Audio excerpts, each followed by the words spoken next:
सभी ग्वाल बालों ने उस तितली को उड़ाने के अनेक प्रयास किए, लेकिन वो नन्हे से कृष्ण की उंगली पर ऐसी चिपक कर बैठी थी मानो किसी ने उसे गोंद से चिपका दिया हो। सिर्फ बलराम ही नहीं, सभी सखा उस तितली को उड़ाने के महाकार्य में जुट गए। उन्होंने उस तितली के सामने हाथ हिलाए, ऊपर नीचे छलांगे लगाई, जोर जोर से चिल्लाकर उसे भगाने का प्रयास किया, लेकिन सारे प्रयास निष्फल रहे। आखिर सबकी मेहनत रंग लाई और बड़े प्रयास के बाद उस तितली ने उड़ान भरी और कन्हैया की उंगली से उड़कर चली गई।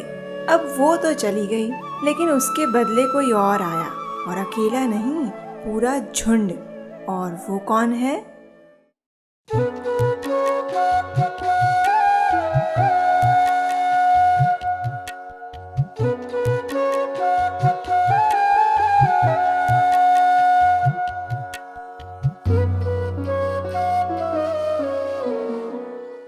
हरे कृष्णा। अभी अभी वर्षा ऋतु समाप्त हुई थी। वृंदावन की धरती ने चारों ओर से हरी घास की चादर लपेटी हुई थी। शीतल मंद सुगंधित वायु स्वतंत्र रूप से विहार कर रही थी। सुंदर पंछी अपने सुरीले स्वर में गा रहे थे और वातावरण अत्यंत सुहावना था। अब ऐसे में घर के कोने में बैठना कौन चाहेगा, और उसमें भी कृष्ण बलराम की टोली तो बिल्कुल नहीं चाहेगी। तो बस सभी लोग अपने अपने घरों से बाहर निकल आए। यशोदा मैया और रोहिणी माता ने कृष्ण और बलराम को सुंदर वस्त्र और आभूषण तथा पगड़ी से सजाया हुआ था। सारे बच्चे इतने खुश थे कि आज उन्हें प्रातः काल में ही घर के बाहर खेलने जाने का अवसर मिलेगा।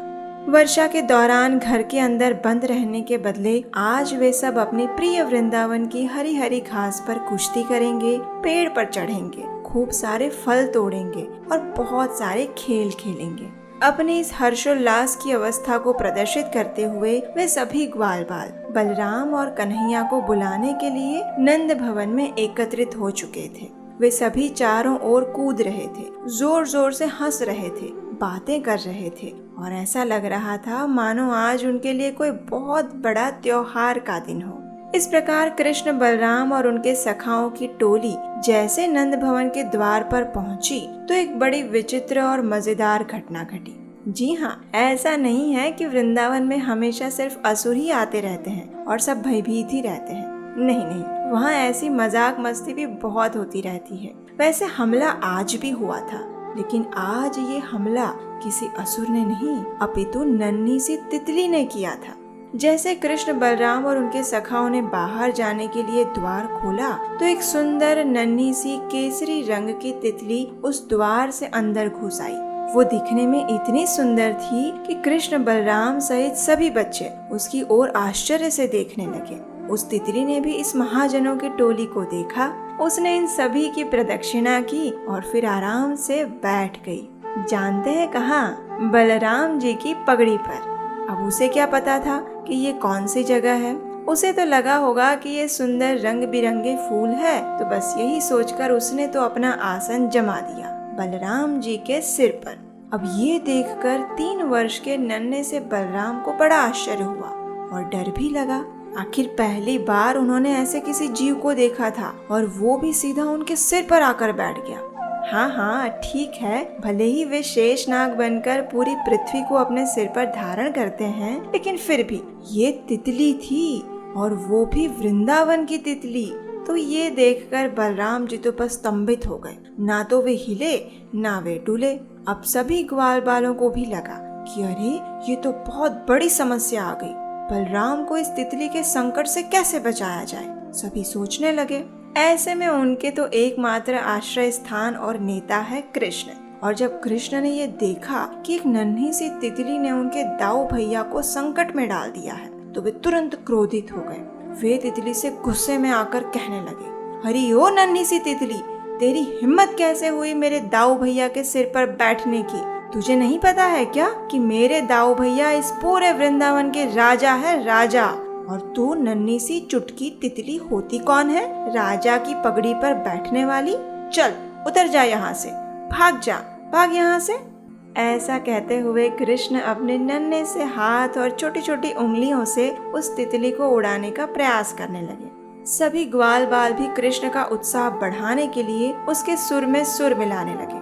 थोड़ी देर बाद उस तितली को भी शायद लगा होगा कि हाँ, बात तो सही है, राजा के सिर पर बैठने का दुस्साहस तो नहीं करना चाहिए। तो ये सोचकर वो बलराम जी के सिर पर से उतर के उड़ गई। जब सभी ग्वाल बालों ने ये देखा तो वे अपने नन्हे नेता के विजय पर जय घोष करने लगे। सभी बच्चे तालियां बजाने लगे और उछल उछल कर कृष्ण की जय पुकारने लगे। आखिर उनके कान्हा ने उस तितली को हटाकर इतना बड़ा विजय जो प्राप्त किया था, और हमारे छोटे से कन्हैया के मुख पर भी विजय की लालिमा छा गई। अपने दाऊ भैया के प्राणों की रक्षा जो की थी उन्होंने। लेकिन कृष्ण बलराम की इस टोली का आनंद ज्यादा देर नहीं टिका। थोड़ी ही देर में कृष्ण के जिस चेहरे पर विजय से पूर्ण गर्वित मुस्कान थी, वहाँ अब चिंता और भय छाने लगा। जानते हैं क्यों? क्योंकि बलराम जी के सिर से उतरकर उस तितली ने अब कृष्ण के हाथों पर अपना आसन जमा दिया था। ठीक है, कृष्ण ने उसे राजा के सिर पर बैठने के लिए मना किया था, लेकिन कृष्ण के हाथ तो उस पगड़ी से भी मुलायम और सुंदर थे। तो बस यही सोचकर वो तितली कृष्ण के हाथों पर धीरे धीरे रेंगने लगी। अपने लिए उसने एक आरामदायक स्थान ढूंढा और फिर चुपचाप चिपक गई कृष्ण की उंगली पर। अब ये देखकर कृष्ण चीखने और चिल्लाने लगे। और क्यों ना चीखते, अगर उस तितली ने उनके पूरे हाथ को खा लिया तो फिर वो माखन कैसे खाएंगे, और खाएंगे तो बाद में, पहले चुराएंगे कैसे? हो। तो बस यही सोचकर भय के मारे उनका चेहरा पीला पड़ गया। उनकी स्थिति भी अपने दाऊ भैया जैसी हो गई। ना तो वे हिले ना वे डुले। ऐसा लग रहा था मानो वे एक स्तंभ बन गए। अब अपने नेता को इस संकट से बचाने के लिए सारे ग्वाल बाल की टोली एकजुट हो गई। वे सभी जोर जोर से हाथ हिलाने लगे, ऊपर नीचे कूदने लगे, चिल्लाने लगे और इधर उधर दौड़ भाग करने लगे।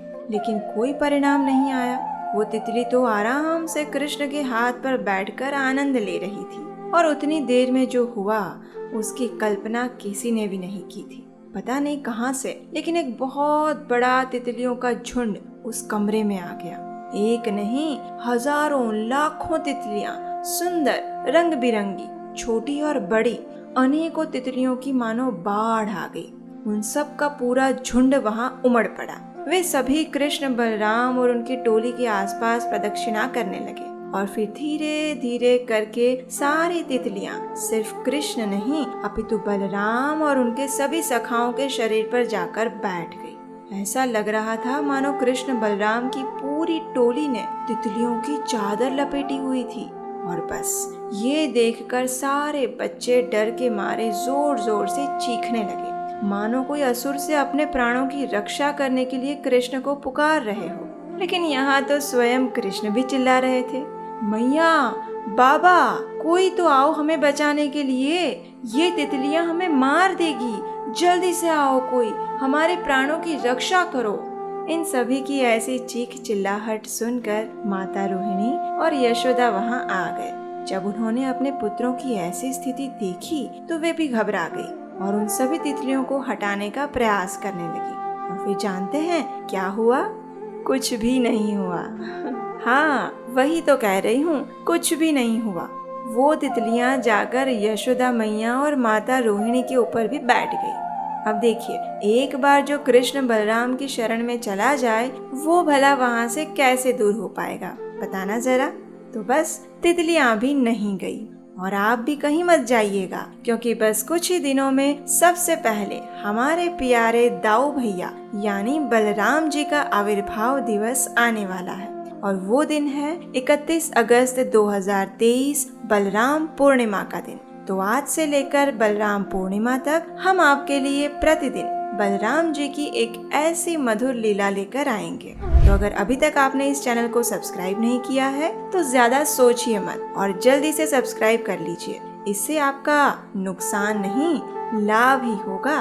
और कृष्ण बलराम की ये कथा अपने मित्रों और परिवारजनों को जल्दी से व्हाट्सएप, टेलीग्राम पर शेयर कर दीजिए, क्योंकि आपकी ही तरह उन्होंने भी ये कथा कभी नहीं सुनी होगी। ऐसे ही सुंदर वैदिक कथाओं को बनाने में अगर आप हमारी सहायता करना चाहते हैं तो स्क्रीन पर दिए गए नंबर पर अपना आर्थिक योगदान अपनी इच्छा अनुसार भेज सकते हैं, क्योंकि इस बार आने वाले कार्तिक मास में एक बहुत बड़ा धमाका होने वाला है।